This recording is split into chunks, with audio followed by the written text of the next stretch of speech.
Is this too much palm trees going on? Probably, but I'm too lazy to change. So today what I will be reviewing is the Fenty Beauty by Rihanna Precision Makeup Sponge. So the box looks like this, and inside is this little beauty blender sponge. Wow, it is tiny. I thought it would be a little bit bigger. Obviously, will expand once I go wet it, but I wanted to kind of pull it out of the package right now because I haven't touched it ever since I got it.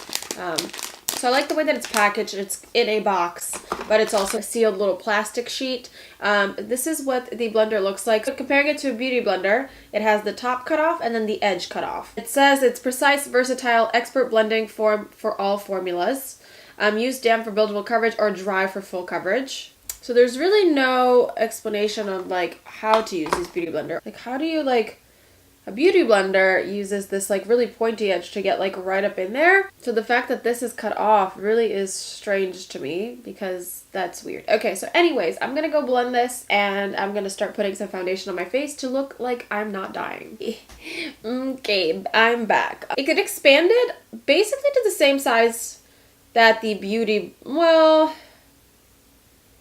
it expanded a little less than the actual beauty blender.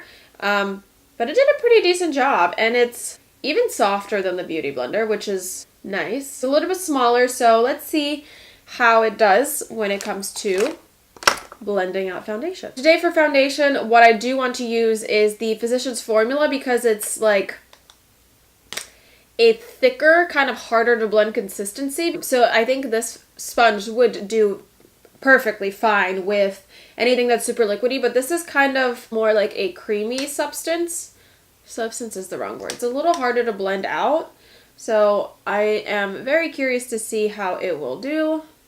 I'm going to use this flat edge here to try and get as much surface as I can, and I think that's what that was intended for.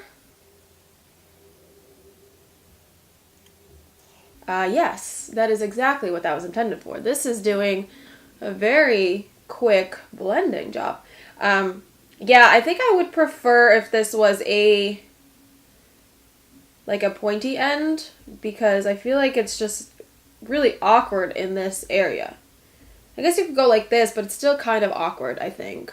It does soak up a decent amount. I mean, just like a regular blender would. Maybe even a little bit more, but this is giving me a very good coverage. Like, do like that it's almost blending this out better than a beauty blender would.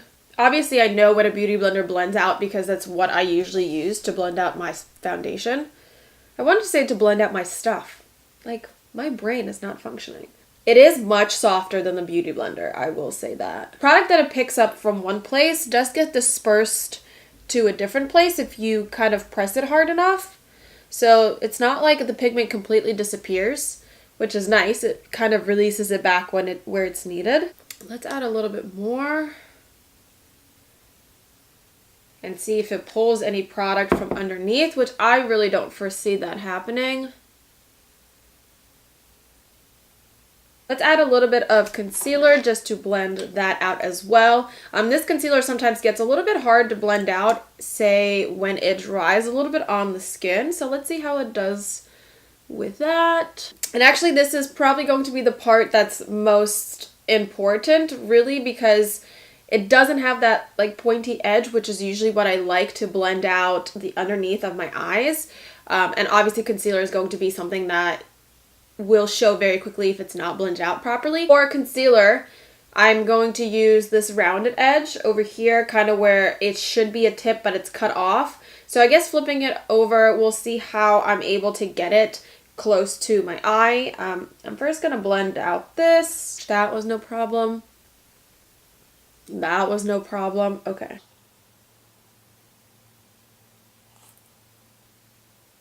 This does feel awkward by the eye. I feel like just the sponge is kind of going into my eye because I'm having to really push it up close instead of when I'm using the beauty blender, I literally just kind of look up and I dab this in like pointy corner in here, and it doesn't feel like it's really aggressively touching my eye, but this kind of is. It doesn't feel awful. It just kind of feels a little foreign. I do wish that this was a pointier edge so that you can get like right up in this crease, or you can get right up in this corner without like blending your eyeball, I guess. I guess the next thing that I really would want to test with this sponge is how it cuts lines.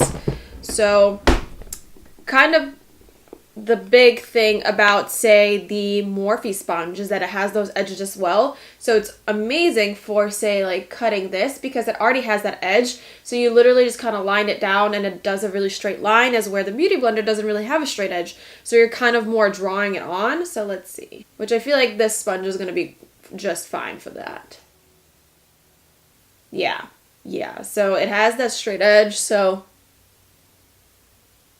super easy to put that down. Let's see how easy it is to bake under the eye. So it packs the product down beautifully.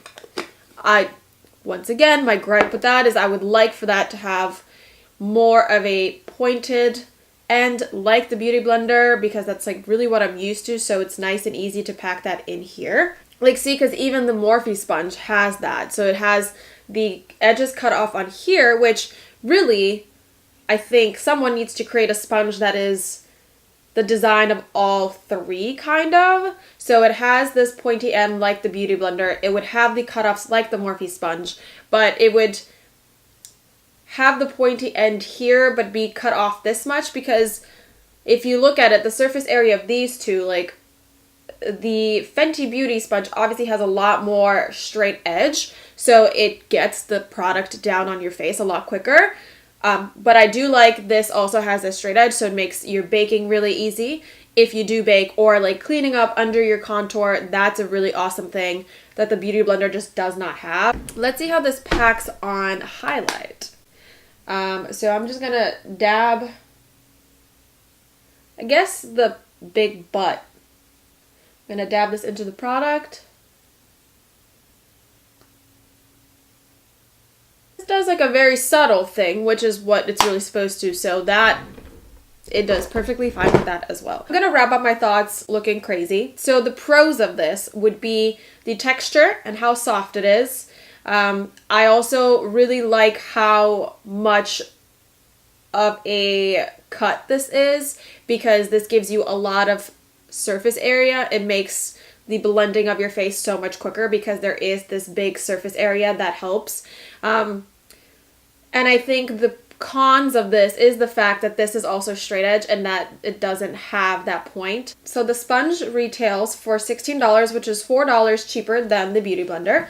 It has an 85% recommendation rate and it has 4.3 out of 5 stars. I do really enjoy the sponge. I think it's a great product. I think it's cheaper, which is awesome. Overall, I think it's great and I would absolutely recommend it to someone who's very interested in picking this up. So thank you for watching and I'll see you in the next one.